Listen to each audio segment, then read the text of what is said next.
Hello fellow Sunbeams, my name's Annette, Sunbeam Fabric Art, and today I want to take you through making some more blocks with 8.5 by 11 newsprint. So I want to tell you I had a whole bunch of binding left over. I don't know if you've ever bound a quilt before. You have to cut, well, if you do it the traditional way, you cut a lot of 2.5 inch strips of fabric. Stitch them all together with a seam, and then you a seam like this. Then you fold them in half, and there's your binding ready to go. Well, I had a lot of this left, and I really didn't want to use it again for a quilt, and I didn't have enough for a whole quilt anyway. I might have been able to use it for maybe some placemats or pot holders or something like that, but I was trying to think of something else I could do with it, and I'm on this kick of getting rid of my scraps. As you probably saw in the last two videos, I have a drawer full of scraps, and it's scary, but I've got an idea to use these as the base of some, they're called strip quilts, but we're going to make them rectangle. We're not going to make them square. So let's get started. I'll show you what I'm going to do. I cut 28 strips of that flannel looking fabric, so I knew that it would go diagonally across my rectangle piece of newsprint. So again, 28 of those strips. The next step was to sort my scraps into strips by length, and any scraps that were not strips, I turned them into strips. I decided everything else I do with the rest of my scraps is going to be strips.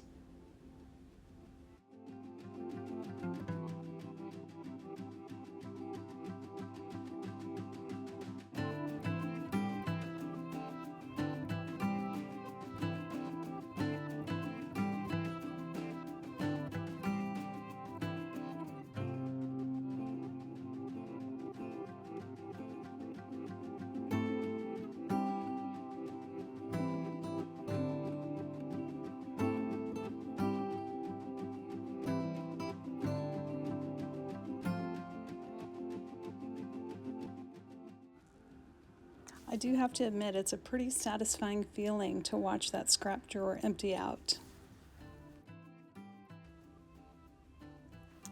Our next step in making these blocks is to start with our base fabric, which for me was that flannel looking cotton. I laid a strip down face up diagonally across my rectangle. I laid my next strip face down, matching the edges, and I stitched that edge. After that, we would press the seam open, then flip this rectangle around the other way and attach another strip to the other side. And we will continue adding strips on both sides until we fill up our rectangle.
now that we've covered up the entire rectangle, we just trim down to 8.5 by 11 inches, and I'm just using the rectangle as my trim line.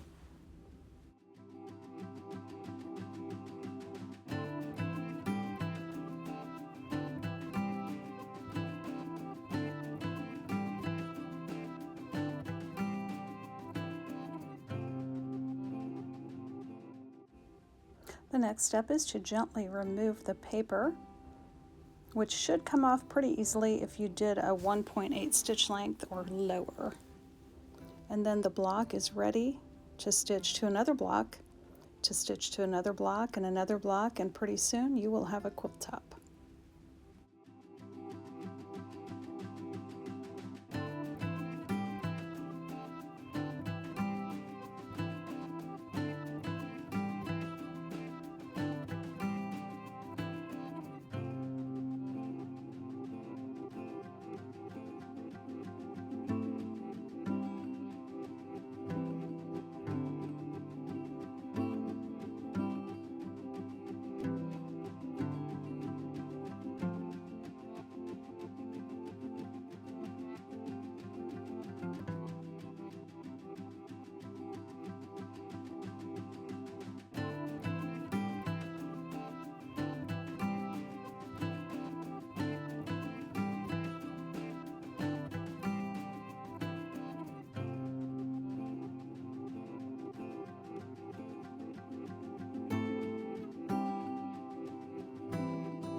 Okay, the next step is to place 2 blocks together, right sides together, and stitch along the side to make a row. So in this case, I'm stitching the short side of the rectangles. And you may have noticed my paper is still on. That was a big mistake on my part. I should have taken that paper off before I stitched these rows all together. I did not, and that made it harder to take the paper off. The paper came off really easy on the big diagonal strips, but those little seams where I joined my rows together, that was very, very hard to get that paper off.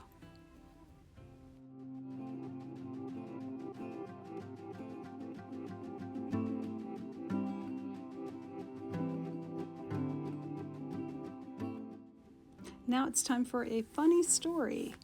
I got to the end of sewing these strips together and discovered I lost the very first block I did, and I only had 27, so I needed to come up with one more block.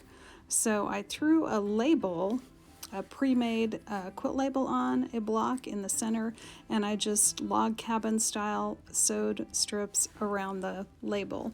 And I thought, well, that'll be cute to have it on the front of the quilt instead of the back of the quilt. I don't know what I'm going to put on the label yet. I don't know who it's going to, but that was my solution to get an extra 28th block.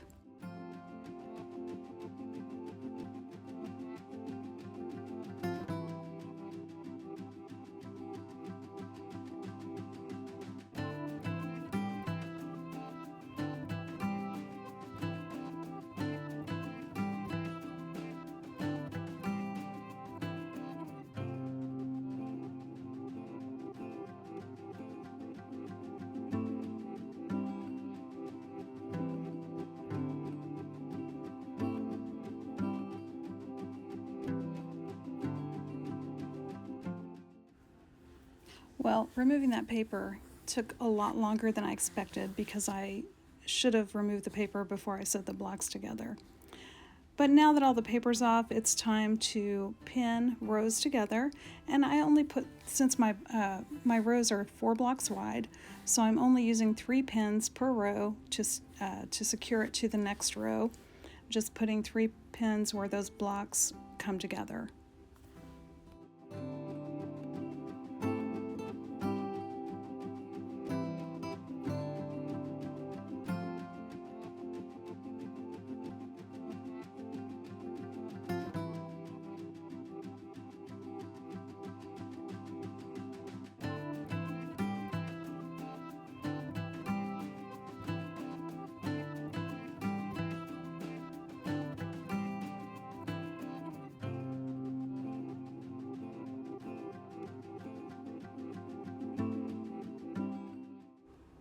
Once all those pins were in, I sewed 2 rows together at a time and just kept adding those rows to each other until all 7 rows were stitched together.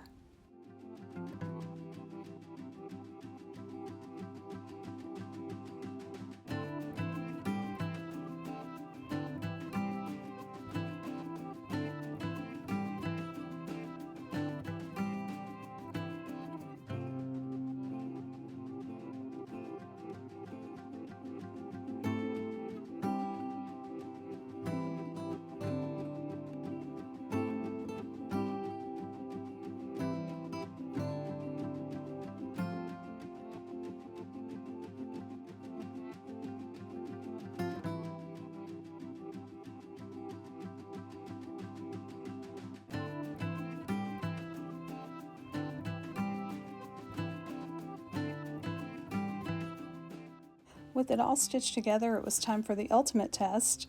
Blaze, my kitty cat, decided, yes, this is a nap-worthy quilt top. I really like the way this quilt top turned out. I like the way all the strips are going in the same direction, and I love the scrappy look. Hey, thanks for joining me today for this episode. I love using up the scraps, and I hope you do too. I hope you find some ideas that'll help you in your quilt journey. I believe I have enough scraps left out of the drawer for one more quilt top. So there'll be one more scrappy episode, and then, hooray, we'll be able to move on to something new. Anyway, my name's Annette, Sunbeam Fabric Art. If you like the videos, please subscribe or hit that like button, and I hope to see you again real soon.